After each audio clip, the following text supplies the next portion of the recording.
नफरत के मेकअप से पुते हुए ये चेहरे जो कि एंकर अपने आप को कहते हैं टेलीविजन चैनल्स के, न्यूज़ चैनल्स के, इनको देखकर सिर्फ एक ही शब्द जहन में आता है और वो है घिनौना, विभत्स, डरावना, खतरनाक। जी हाँ, इन लोगों का काम था पत्रकारिता करना, लेकिन पत्रकारिता तो कब से इन्होंने छोड़ दी है। पत्रकारिता का दामन जैसे ही इन्होंने छोड़ा, उसके बाद इनका चेहरा इतना खराब दिखने लग गया। जी हाँ, मैं बहुत व्यक्तिगत तौर पर किसी के चेहरे की बात नहीं कर रही हूँ, बल्कि मैं वो पीछे के उस रिमोट कंट्रोल की बात कर रही हूँ जिसने इनका चेहरा ऐसा बना दिया है। दिन भर सिर्फ देश में नफरत परोसते हैं ये लोग, धर्म के नाम पर एक दूसरे को लड़ाने का काम करते हैं ये लोग। हम जब तक आपस में लड़ मर ना जाएं, तब तक शायद इन लोगों को चैन नहीं मिलेगा। इन लोगों को शायद सुकून भरी नींद ही तब आती है जब कुछ लोग इनकी बातों में आकर एक दूसरे का कत्ल ना करते।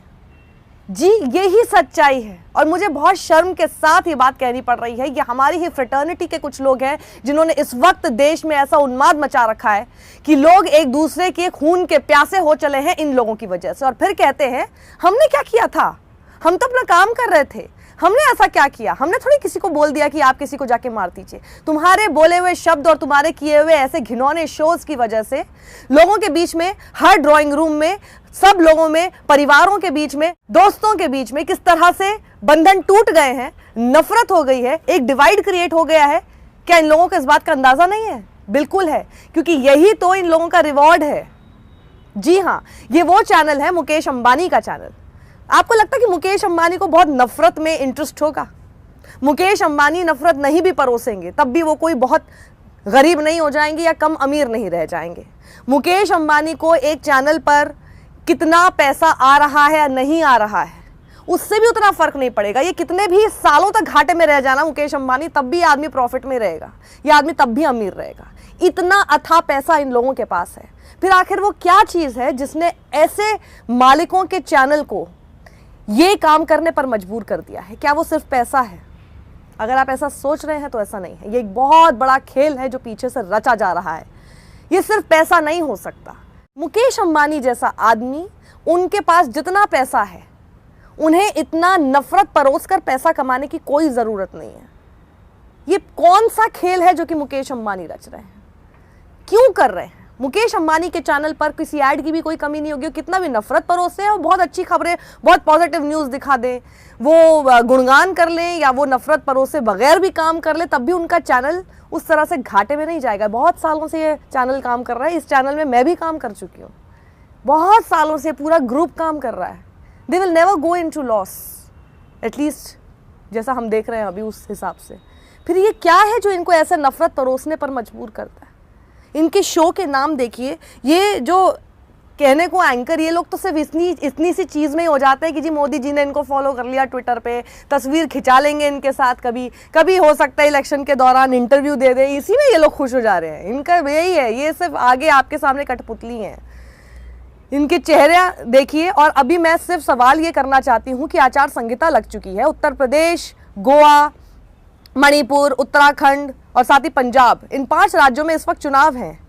इस तरह के शो दिखाकर क्या ये चुनाव आयोग को दिखाई नहीं दे रहा कि किस तरह से आपस में लोगों को भिड़ाने, भड़काने की कोशिश की जा रही है धर्म के नाम पर? और ये होने कैसे दे रहा है चुनाव आयोग? ये देखिए आप, हिंदुत्व पर चोट, हिंदू देंगे वोट।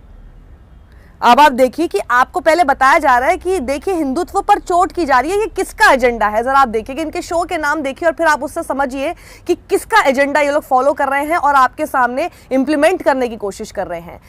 ये वो चैनल है जिसको सबसे ज्यादा पैसा योगी आदित्यनाथ की सरकार ने दिया है। यूपी गवर्नमेंट से सबसे ज्यादा पैसा इस चैनल को मिलता है, करोड़ों में। एंड सारे चैनलों की लिस्ट में टॉप पर है न्यूज़ 18, क्योंकि इनको सबसे ज्यादा पैसा देते हैं योगी आदित्यनाथ। ये एक आरटीआई में खुलासा हुआ था। अब देखिए, मैं इसको आपको बता दूं, आज के दौर में हम इसलिए विज्ञापनों से दूर भागते हैं इन लोगों के, क्योंकि बहुत खराब दौर आ गया है। विज्ञापन लेना कभी गलत बात नहीं मानी गई है। विज्ञापन लिए जा सकते हैं, लेकिन विज्ञापन लेने के बाद इतना भी तो मादा रखिए कि जहां पर अगर अखबार लेता है विज्ञापन, तो उसी जगह पे जहां विज्ञापन छपता है किसी पॉलिटिकल पार्टी के फेवर में, उसके ठीक बगल में उनके खिलाफ स्टोरी करके दिखाइए। न्यूज़ चैनलों में जहां पर वो विज्ञापन चल रहे हैं, जिस शो के बीच में आप चलाते हैं, उसी शो को आप उस सरकार से सवाल करने की हिम्मत करके दिखाइए तो विज्ञापन का कोई प्रॉब्लम नहीं है। लेकिन जब वो विज्ञापन आपके सामने न्यूज के फॉर्म में भी परोसा जा रहा हो, पहले तो विज्ञापन दिखाए जाते हैं जब आपको बताया जाता है कि विज्ञापन है, लेकिन उस विज्ञापन की रीच इतनी ज्यादा की जा चुकी है कि जब ब्रेक खत्म होता है और शो शुरू होता है, उस शो में भी उनके विज्ञापन का एजेंडा चल रहा होता है जो वो डायरेक्टली अपने विज्ञापन के तौर पर आपको नहीं बता सकते। वो सारा काम, वो सारा एजेंडा, वो प्रोपेगेंडा आपके सामने इन ऐसे शोज के जरिए किया जाता है। तो ये बहुत खतरनाक है। 10,000 20,000 करोड़ की पूरी इंडस्ट्री आपके साथ किस तरह से आपको बांट रही है, आपके दिमाग में नफरत का बीज बो रही है, आपके परिवारों को आपसे दूर कर रही है। बुल्ली बाई आप देख लिया ना आपने, वो इन्हीं सब चीजों का नतीजा था। उसके पिता बोल रहे थे कि एक न्यूज चैनल देखा करता था, कौन सा न्यूज चैनल है पता नहीं, पर इनमें से कोई एक न्यूज चैनल जो कि नफरत परोसे है वही चैनल होगा। और उसका नतीजा हुआ कि उसका बेटा, 21 साल का बेटा पकड़ा गया, जेल में है, भविष्य पूरा खत्म। इंजीनियरिंग करने का क्या फायदा हुआ?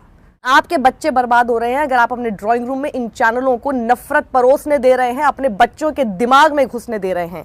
शोज के नाम सुनिए, हिंदुत्व पर चोट, हिंदू देंगे वोट, हिंदुओं के खिलाफ महागठबंधन, और देखिए महागठबंधन में उन्होंने कौन से चेहरे दिखाए, और हिंदुओं का एक बड़ा मसीहा के तौर पर योगी आदित्यनाथ और नरेंद्र मोदी की तस्वीर दिखा दी। ये है वो एजेंडा जो कि विज्ञापन से अलग हटके ये अपने कार्यक्रमों के जरिए आपके सामने परोस रहे हैं।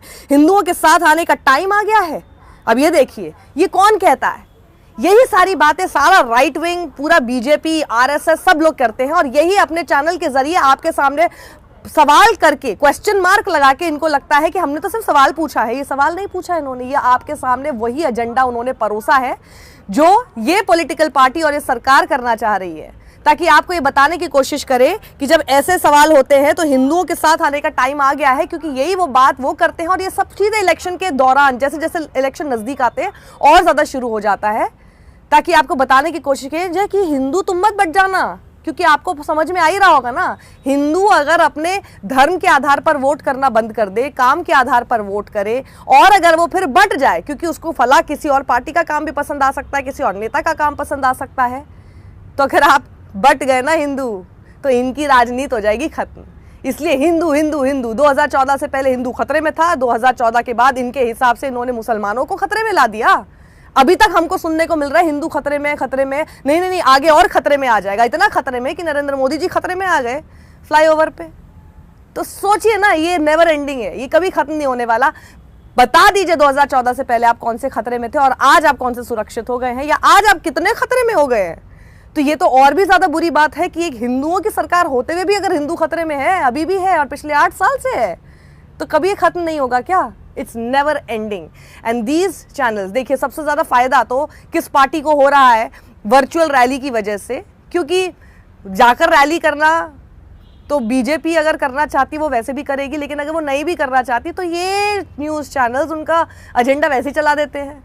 ये सब वर्चुअल रैली है, ये वर्चुअल रैली का काम ही कर रही है, वो वाला पूरा परोस रहे हैं आपके सामने, क्योंकि यही सारी बातें ना रैलीज में जाकर बोली जाती है। और जब न्यूज चैनल वही काम करने लग जाए जो रैली में जाकर एक नेता बोलेगा, मुख्यमंत्री जाकर बोलेगा, तो वर्चुअल रैली से क्या प्रॉब्लम है? कि इनके पास तो पूरी मशीनरी है, मीडिया के रूप में पूरी मशीनरी काम कर रही है। ये देखिए, यूपी में अब्बा जान को राम राम, यूपी में अब्बा जान को राम राम, और उसमें देखिए आप, राम राम भगवा में, अब्बा जान हरे में, एक तरफ योगी आदित्यनाथ देश नहीं झुकने देंगे अपने शो के नाम के सीधे ऊपर योगी आदित्यनाथ की तस्वीर लगा रखी है हर जगह देखिए, और उधर की तरफ छोटे छोटे करके अखिलेश यादव, प्रियंका गांधी और ओवैसी की तस्वीर साथ में लगा दी है। ओवैसी के साथ कोई गठबंधन भी नहीं है, अखिलेश अलग है, प्रियंका गांधी अलग है, ओवैसी अलग है, पर सबको एक साथ क्लब करके आपको दिखाने की कोशिश की है कि सब एक साथ है। और देखिए ये सब मुसलमानों की पार्टी है। हर जगह आप देखिए, जहां पर भी देश नहीं झुकने देंगे नाम होता है, उसके ठीक ऊपर नरेंद्र मोदी और योगी की तस्वीर लगा दी जाती है। तो ये कौन सा एजेंडा आपको समझ नहीं आ रहा है? इन तस्वीरों में जो एजेंडा आपके साथ चलने की कोशिश की जा रही है, और आप उसकी कठपुतली अगर बन रहे हैं, जानते बूझते भी बन रहे हैं, क्योंकि हम तो आपको बहुत बता रहे हैं। आप ये कह सकते हैं कि हमें तो समझ में नहीं आया, न्यूज़ चैनल क्या करते चले गए। हमने अपना काम पूरी तरह से किया, ईमानदारी से किया, आपको ये बताने के लिए कि आखिर न्यूज़ चैनल क्या कर रहे हैं। उसके बाद भी अगर आप कठपुतली बनते हैं तो फिर आप पर सिर्फ तरस खाना चाहिए। इस वीडियो को ज़्यादा से ज़्यादा लोगों के साथ आप शेयर कीजिए। यूट्यूब और फेसबुक पर साक्षी जोशी को लाइक और सब्सक्राइब करना ना भूलिएगा, फॉलो करना ना भूलिएगा। और हाँ, dailysaakshi.com हमारी नई वेबसाइट, उस पर एक टीम काम कर रही है जो कि लगातार वो सारी खबरें जिसके खराब गलत नैरेटिव आपके सामने आते हैं चैनलों पर, वो आपको सही नैरेटिव्स के साथ, असलियत के साथ आपके सामने रखेगी। ज़रूर पढ़ें आर्टिकल्स ऑन dailysaakshi.com।